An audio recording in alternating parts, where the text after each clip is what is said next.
Hey folks, Nick here from Another BookTube channel, continuing the Swamp Thing read-along. Swamp Thing number 51, American Gothic is over. We got through issues 37 through 50.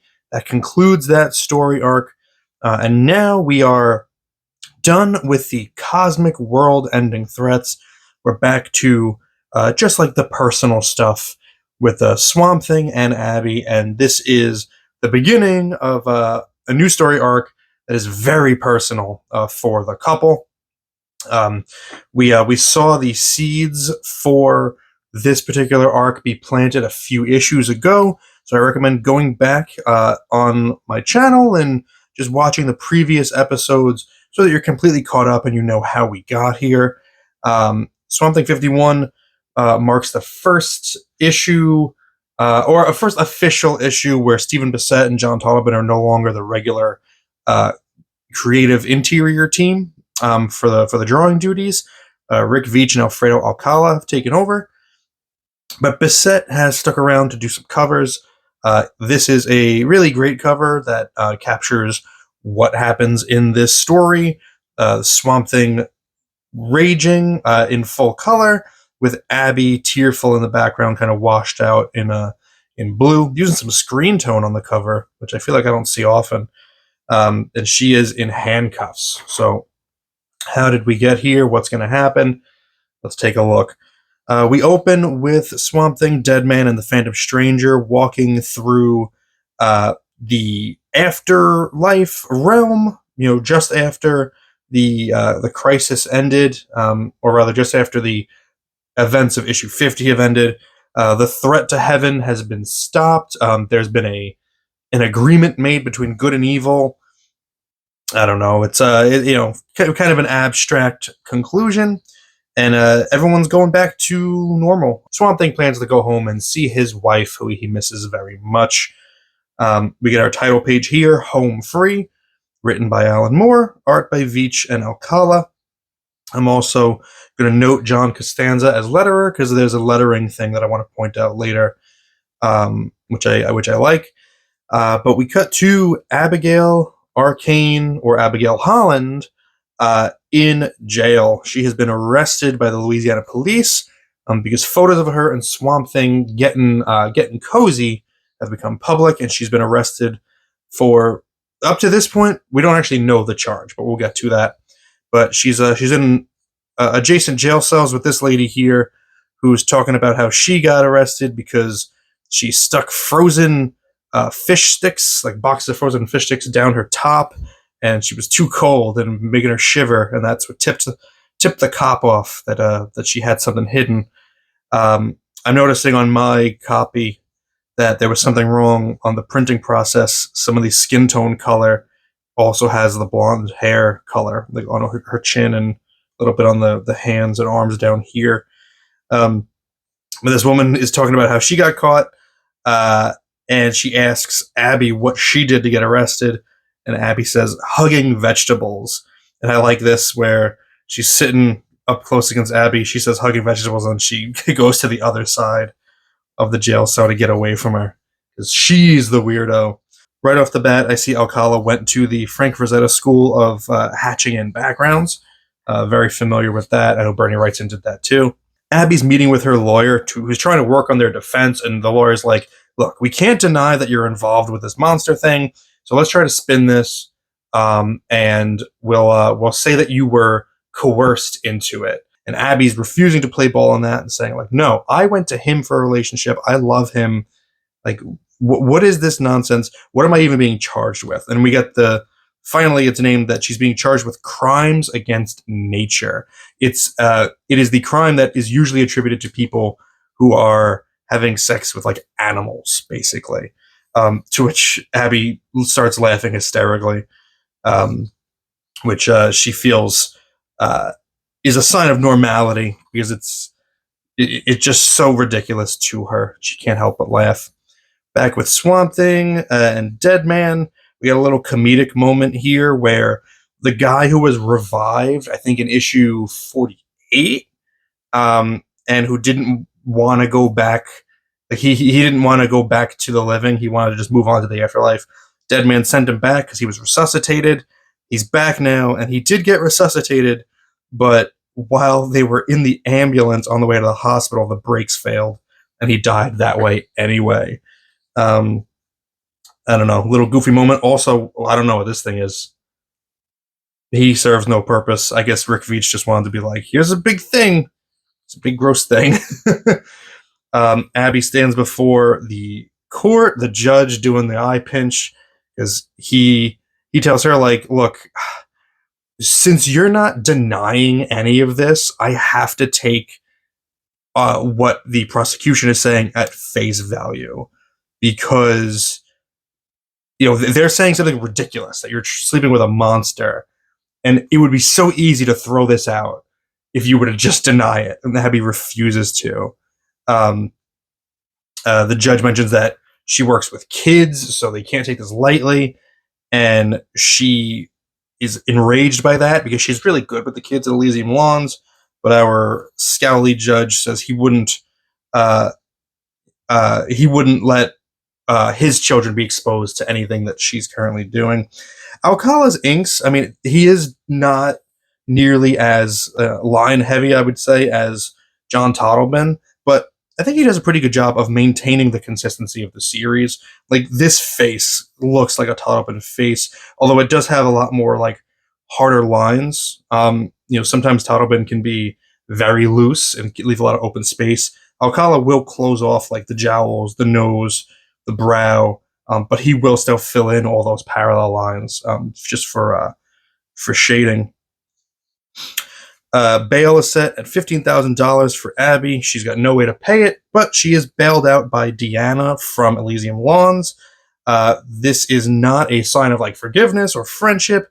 She's basically saying, you were good to the kids, so I'm helping you out in this instance, but we are done. Like, you've ruined the reputation of my home. My reputation's damaged by being associated with you. Like, this is it for us. So that's the first of many bridges burned for Abby. Swamp Thing is finally on his way back to Louisiana. We have one of those cool sequences where he travels through the green, and he shows up alone in the swamp, although not alone, because we have the hand of Constantine there, so we know they're going to have a conversation. Abby's free to walk around, and we see the public is reacting to her. Children are being dragged out of the way by their parents, people snickering and whispering to each other as she walks by. Some folks that she knows, the wife goes to speak to her, and the husband pulls her away. So everyone's heard about what she's done, and they're staying clear. She's getting obscene phone calls when she gets home. She has to disconnect the phone to make it stop. The mail starts coming. She gets the letter for her, I think it's an arraignment or something, a probable cause hearing. She doesn't know what is meant by probable cause. The crime is having a relationship with a monster. I could tell them that the probable cause of the crime was that I was in love with him, but they don't ask me. She walks out of the courtroom, and I like this oval panel of her being overwhelmed by reporters. Really feels like claustrophobic. It really like replicates like a fisheye lens, that kind of feeling you get when you're overwhelmed. And we see her here in the crowd of reporters who are asking her ridiculous questions like, is the monster anatomically complete? Meanwhile, back in the swamps, Swamp Thing and John are just kind of talking about what they're going to do now. The crisis is over.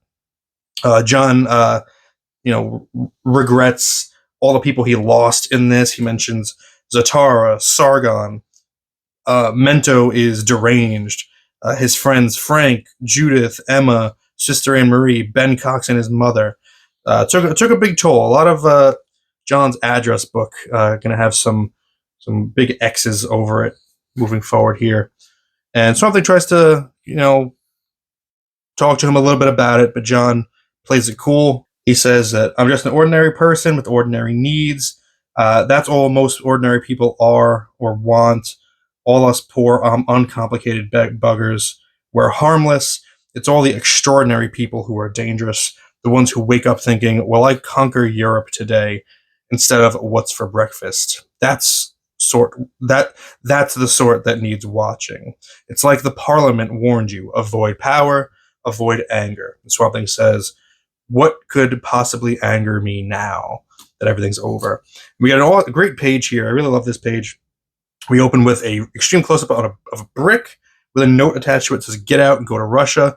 And as we go down, we see that there's tons of letters that have come in. These are all addressed to Abby, who are calling her a slut, calling her depraved, calling her nuts. And first thing I'll say is shout out to John Costanza for making all of the different handwritings different.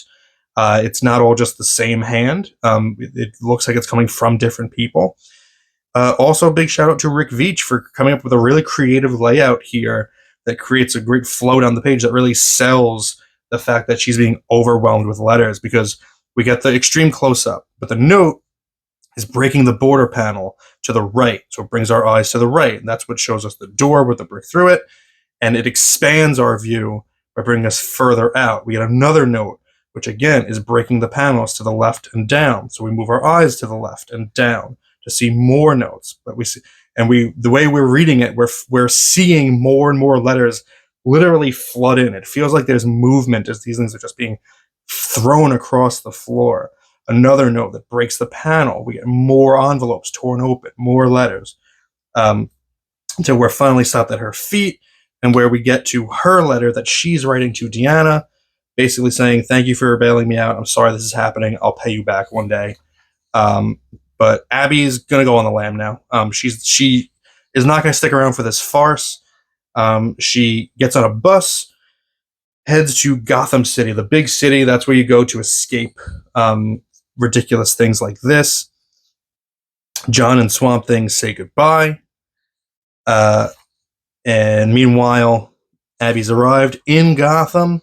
The place is filthy. It's like New York City in the 80s. I do like getting to see a city skyline in Swamp Thing because it's been mostly rural. But really cool to see skyscrapers, really great perspective, like to get all these buildings just completely surrounding her. We get that are angling towards an open sky. And you could feel how alone she is in this open blank panel down there. She needs to ask for directions to a hotel, and she asks a friendly-looking prostitute, sex worker, and unfortunately, the cops choose that moment to bust these ladies, and Abby gets swept up in it because they think that she is part of their little group. Meanwhile, Swamp Thing is in Abby's apartment looking for her, can't find her anywhere.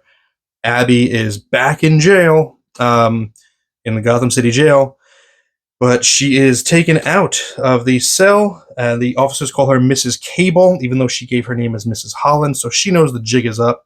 She's sitting here with Detective Bullock, and this is the most insulting portrayal of Harvey Bullock ever put in comics. He looks positively disgusting. He's got his big sandwich. He's got condiments that are dripping off the piece of paper here. And in comics, if you look at How to Draw Comics the Marvel way, they always say, like, draw before the action or after the action. That's what creates, that's good comics drawing or whatever. But we're not getting before or after of him chomping this sandwich. We're getting the moment of, and it's just absolutely disgusting. This is the equivalent of like seeing a panel of like the fist making connection, like the moment of, just nasty looking. Oh, his mouth is enormous. His teeth look gross. I can't get over this panel. But they've got her. They know that she's fled town to what's it called? Like fleeing bail, or I don't know. She's gone on the lam. You know what I'm trying to say. Swamp Thing goes back to his swamp and sees a discarded newspaper where he finally gets the knowledge that she's been busted. She jumped bail, and she's in Gotham City. And he gets that recollection of what the Parliament of Trees told him. Power is not the thing to be calm within oneself. That is the way of the wood. Power tempts anger, and anger is like wildfire. Avoid it. This is not the face of a man who is avoiding anger. He is furious and he is going to go on the war path here. And we get that much here as he starts destroying just everything around him. And all the dogs of Huma started to bark, and the children of Huma lay awake until dawn, too frightened to go to the bathroom despite the pressure in their bladders.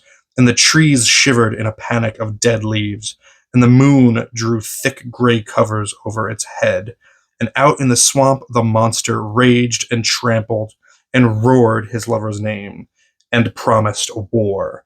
Next, natural consequences. So, I really like this issue. I like this story arc. I feel such indignation at the annoying people who are keeping these lovers apart, because I love them so much. And at first I thought, like, it's ridiculous that who even, like, why is she being so ostracized for this? Like, people throwing letters through her windows, like people won't talk to her on the street. And then I realized I'm from New York City. Like, this stuff, like, this is nothing. But in Louisiana, very different atmosphere. They've got nothing to do down there except be bored. And they're not even in, like, New Orleans. They're in, like, the swamps of Louisiana. So they really got nothing going on. So that's what I say. That's the justification for how poorly and angrily they're treating Abby. Let me know your thoughts about this issue in the comments below. Let me know if there's anything that I missed. See you next week for issue 52. Thank you for spending some time with me today. But now it's time to get back to reading.